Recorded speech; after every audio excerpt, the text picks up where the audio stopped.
کہ اسرائیل کو تسلیم کر لے تو میں کان کھول کر سن لو، اپنے لیڈر کو بھی سنا دو کہ تمہارا باپ بھی اسرائیل کو پاکستان سے تسلیم نہیں کروا سکا، تم بھی نہیں کروا سکو گے۔ تم نے وہاں تمہارے آڈیو اور ویڈیوز ہیں، تم جھوٹ سے منکر نہیں ہو سکتے۔ کیا بلوچستان میں رہنے والے بلوچ وہ بھیڑ بکریاں ہیں؟ کیا بلوچستان کے اندر رہنے والے مظلوم مفلوق الحال قبائل، چاہے وہ پٹھان ہوں بلوچ ہوں، وہ انسانی حقوق نہیں رکھتی؟ کہاں چلی جاتی ہیں انسانی حقوق کی تنظیمیں؟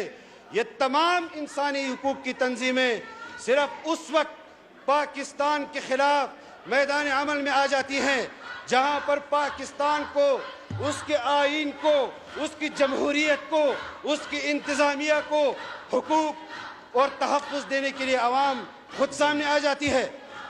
تم عوام کی طاقت کو نہیں جانتے۔ اگر ہم خاموش ہیں تو ہم ہیں خاموش کہ برہم نہ ہو عالم کا نظام۔ یہ سمجھتے ہیں کہ ہم میں طاقت فریاد نہیں۔ تمہارے تخت کو تاراج ہم نے کیا۔ ہم نے جس جواں مردی کے ساتھ تمہارے خلاف میدان عمل میں 4.25 سال سے زائد گزارے، تمہارے پاس وفاق کی حکومت، تمہارے پاس خیبر پختونخوا کی حکومت، تمہارے پاس پنجاب کی حکومت، تمہارے پاس گلگت کی حکومت، تمہارے پاس آزاد کشمیر کی حکومت، تمہیں امریکی اور اسرائیلیوں کی حمایت حاصل، تم پھر بھی اپنے وزیر اعظم کو نہیں بچا سکے۔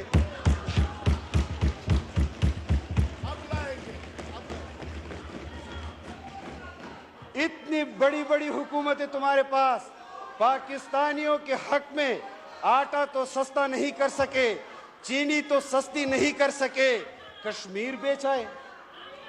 یہ تمہارا کردار ہے،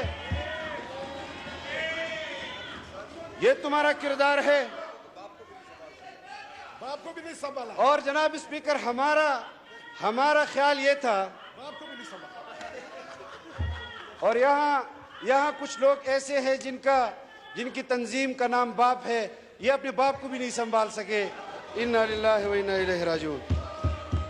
اور جناب اسپیکر، آج میں قوم سے اس بات کا ضرور یہ بات اظہار کرنا چاہتا ہوں جناب اسپیکر، کہ ہم آئے انتخابات کے لیے، معاشی بحران تھا، نگران حکومتیں بین الاقوامی سفارتکاری نہیں کر سکتی تھی، معاشی فیصلے نہیں کر سکتی تھی۔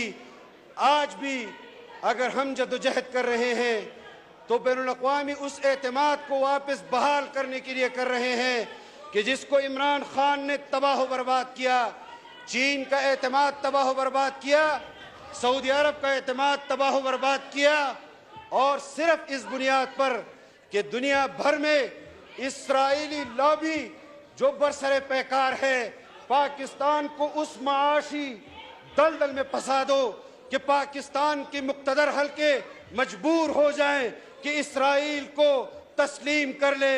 تو میں کان کھول کر سن لو، اپنے لیڈر کو بھی سنا دو کہ تمہارا باپ بھی اسرائیل کو پاکستان سے تسلیم نہیں کروا سکا، تم بھی نہیں کروا سکو گے۔ تم نے وہاں تمہارے آڈیو اور ویڈیوز ہیں، تم جھوٹ سے منکر نہیں ہو سکتے۔ قادیانیوں کے حقوق کے حوالے سے تم نے اس کے ووٹ کا حق دلانے کے حوالے سے بات کی، تم نے اس کو غیر مسلم کی اقلیت کی شک سے نکالنے کی بات کی۔ تمہارا باپ بھی قادیانیوں کو دائرہ اسلام میں داخل نہیں کر سکتا، تم بھی نہیں کر سکو گے، اور اس کے لیے تمہیں مال و دولت نہیں، 22 کروڑ لوگوں پر بمباری کرنی پڑے گی، ان کو صفحہ ہستی سے مٹانا ہوگا، تب تم اسرائیل کو تسلیم اور قادیانیوں کو شاید دائرہ اسلام کے وہ جو آئین میں شک ہے اس کے لیے ان کے ساتھ کوئی سہولت کر سکو۔ ہم نہیں جانتے تمہیں۔ اور جناب اسپیکر، یہ لوگ میں یہ بات اس لیے نہیں کرتا تھا کہ پاکستان کے معاشی حالات وہ بہتر نہیں. میں اگر کہیں اپنی کارکردگی ان کے سامنے پیش کر دوں تو خزانہ والے میرے والے اکاؤنٹ سے شاید پیسے نکال دے. جہاں تمہارے مراد سعید نے ریونیو چھوڑا تھا میں نے اس پر زیادتی کی ہے, زیادہ ریونیو پاکستان کے لیے اکٹھا کیا ہے. میں نے 1000 کے قریب وہ پوسٹ آفیسز جو ان کے حکومت نے بند کیے تھے وہ کھولے, اس پر نوکریاں دلوائی. پاکستان اور یہ بھی نہیں 4.5 ارب روپے ڈیفیسٹ چھوڑ کر گیا تھا, 2.5 ارب پر لے آیا ہوں, اور انشاءاللہ جب حکومت چھوڑوں گا یہ بھی بیلنس ہو جائے گا. آپ کردار کی شفافیت چاہتے ہیں. میں نے مراد سعید کے سٹاف کو تبدیل نہیں کیا. آج بھی منسٹری کے اندر وہی سٹاف جو منسٹری کا تھا اس کے ساتھ کام کر رہا ہے. لاؤ کوئی ایک خبر تو لے آؤ تمہارے کہنے پر, اور تمہاری کیا کیا خبریں ہیں جو ہم یہاں لا سکتے ہیں. اپنی شرافت اجازت نہیں دیتی کہ جو کام میرا نہیں اس کو میں کروں. احتساب والے جانے, عدلیہ والے جانے کہ وہ مالم جبا, بلین ٹری اور یہ BRT کے حوالے سے تو فیصلہ دے دی ہے کہ اس پر کوئی ادارہ انویسٹیگیشن نہیں کر سکتا. تمہارے اپنے دور اقتدار میں تمہارے اپنے منصوبوں پر ایک احتساب کمیشن انہوں نے بنایا جناب اسپیکر, اور جب اس سربراہ نے احتساب کے حوالے سے اقدامات کیے تو پھر اس احتساب کمیشن کے چیئرمین کو انہوں نے تبدیل کیا.